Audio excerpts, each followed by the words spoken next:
Hi everyone, it's Kerry back with you today. I've been playing around trying to create some faux handmade paper, and I'm going to show you the results of my experiments today and how I've created these. A girlfriend of mine makes the most exquisite handmade paper, and I absolutely love the look of it, but I just don't have the time to invest at the moment into making the handmade paper from scratch because it's quite a lengthy process. So I think I've come up with a bit of a workaround for me for the meantime, and I'm going to share with you how I've created it. I'm sure I'm not the first person. I'm sure it's been done a million times before, but I'm just going to show you what I do and how I've got these results. I love the look of the handmade paper, and I just think it adds something a little bit extra to projects. It feels really nice and tactile, and it's so soft yet strong at the same time. So for this project you will need some kind of tissue. I'm using toilet tissue. This has never been near my bathroom. It's come straight out of the plastic bag, and I've been using it to create all of this, but I know using toilet paper can sometimes give you the ick, so you could use regular tissues. I've used regular tissue for this, but I just prefer the look that I get with the toilet tissue. It's a bit stronger. It feels a little bit stiffer when it's done. I have also experimented using kitchen roll, which it does work. Here's a piece that I've created using the kitchen roll, but it still retained its very deep embossing lines, and I didn't want that on mine. So I prefer just using the toilet tissue, but you can use whatever works for you. The other thing you'll need is a water bottle, a water sprayer, and your embossing machine and some embossing folders. You'll also need some towels to mop up the water. So I'm just going to gather my supplies and then I'll be right back. So for today's project I'm going to be using Lindy's to colour my papers. If you don't have any coloured sprays, you can just use something like food colouring and water. That would work. And you might want to just test it a little bit first before you begin. So this is food colouring, and it looks like it's really dark, but once I start spraying it you can see there's barely any actual colour in it. And once you compress the paper, which will spread out the liquid and force out any extra liquid, once they dry a bit lighter as well. So you could mix up your colours and just test them before you go using up all your paper to begin with. So I've got an embossing folder here, and I'm just going to lay down a towel to catch the extra spray, and I'm just going to spray my embossing folder with a couple of squirts of water. Now this is a three ply tissue, and I'm going to lay down 4 sheets pretty much directly on top of each other. I have tried it where I didn't lay them on top and sort of tore them and made them uneven on the edges, but I didn't like the finished result. The paper was uneven and it was a little bit flimsy. So I'm just adding some more water over the top. So you want it sort of quite damp, but not absolutely soaking, so that you just get heaps of water squeezing out. So I'm just going to close my embossing folder over the top. Bring in my machine. Now this is one of those 3D folders, so it's a bit thicker than a normal folder, and I'm just going to run that through the machine. And I can use my towel to catch any moisture that squirts out at the other end.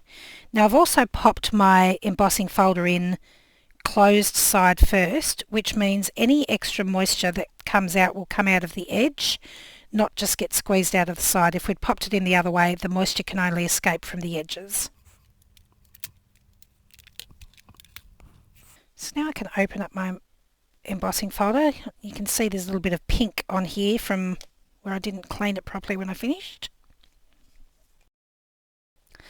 Now whilst it's still wet like this, it's quite strong now, but you can go around the edges and just tear away some of the edge if you want it to dry with that sort of deckled looking edge.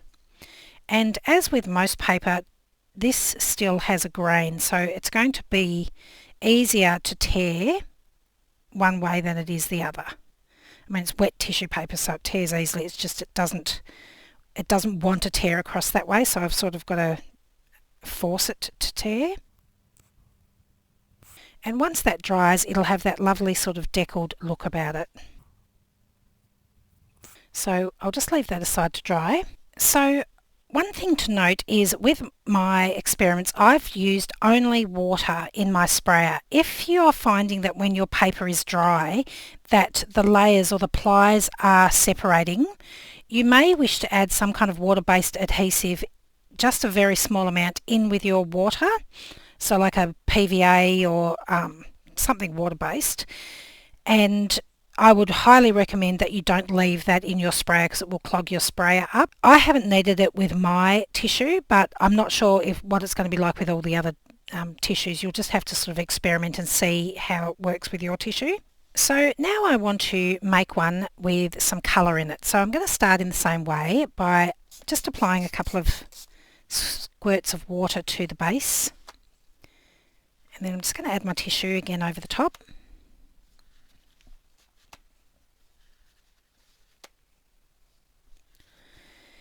And I'm going to use these two sprays. Now these both have a mica in them, which is it's almost like a very extremely fine glitter, so that when the spray hits the surface, the shine will stay on the top of the surface. So I'm just going to add a little bit of water to begin with and spray my colour. Now you might not be able to see that mica powder just yet. Now I've sprayed quite a lot of liquid down there, so I'm going to absorb a little bit of that up to begin with so I don't get so much squeezing out in my machine. And you can probably see that sort of gold fleck on there now. That's the mica powder. So I'm going to close that up.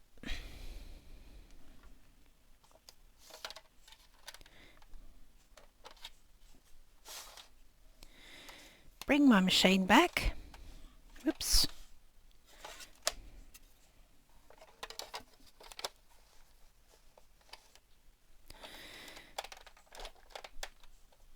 And then I'm just going to add this tissue to the end here to help absorb some of that moisture as it goes through the machine.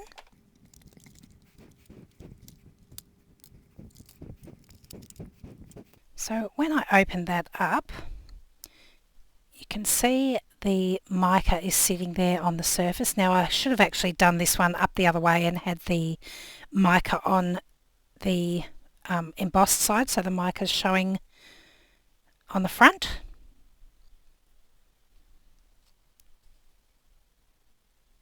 But you can see that mica just sitting there. So if you want to use mica sprays, because that's all you've got, and you don't want the shine to be quite as prominent, you can pop down 3 layers of your tissue.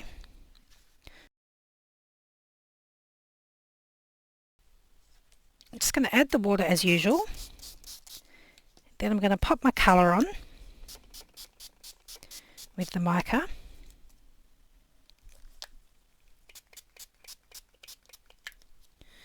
And then I'm going to add one more layer over the top. Now there's enough colour that it will soak through to this tissue, but the fine powder won't show through as much.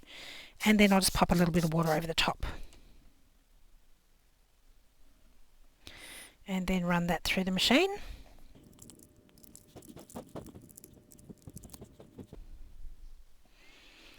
So you can see that mica powder is trapped underneath that layer and it's not showing through. So we'll try one more with a different design this time.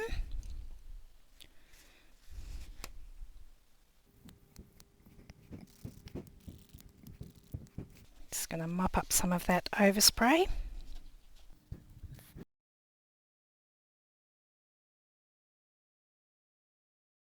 So there we go. That's another pretty little design there. Now to help these dry flat, I actually placed mine in my oven on a very low heat. And and I put them like on a baking tray, and then I popped the bottom of a flat baking tray on top to help keep them flat while they were drying, but without applying any pressure because I didn't want to lose the embossing. You could probably dry them just naturally out on the bench, but they may curl up a bit. I did find that mine curled slightly, probably because I didn't leave them in to dry 100%, but they're not so curly that I'm unhappy with them, and I could probably just go over them with a light iron or pop them under a couple of heavy books and they'd flatten out even more. So these are the ones that I've created today. I did some before I did the video. And one thing I wanted to let you know about is if you do coloured ones and they're not 100% dry, when you stack them on top of each other, they will steal colour from the one beneath it. So, for example, this one here was sitting, I don't know if you can see, was sitting with the blue one on top. So where the blue one was touching, the colour has transferred. Now I quite like it sometimes. You get a nice little surprise. This one here was another one. This one's dry now, but you can see where some of the pink and the green transferred from one that wasn't dry that sat on top of it. But I quite like those little happy little accidents. Another thing that you can do is you can pop inclusions in before you run it through your embossing machine. So I've just put some gilding flakes on here and then run it through the machine. If you do that, you may need to clean your embossing folders afterwards because some of the flakes might stick to the embossing folder and not to the paper. And one other thing to note is once it's dry, you can of course go over it with your ink blending tool and it will catch on the raised bits like any other piece of embossed paper. So I just really like the way these feel. They feel like handmade paper. They're quite strong and I just love the way they look when you add them onto projects. I just think they add another element and it feels really sort of tactile and nice to play with. So I hope that might have inspired you to maybe get out your embossing folders and your machine and have a little bit of a play. You can actually rack up quite a decent supply of these in a very short time and you really only need to use a little tiny bit on a project to, add that little bit of handmade flair to it. So I will pop some photos at the end so you can see the detail a bit better. My camera doesn't sort of show the detail that great. Thanks so much for joining me today. I'll see you again next time. Bye.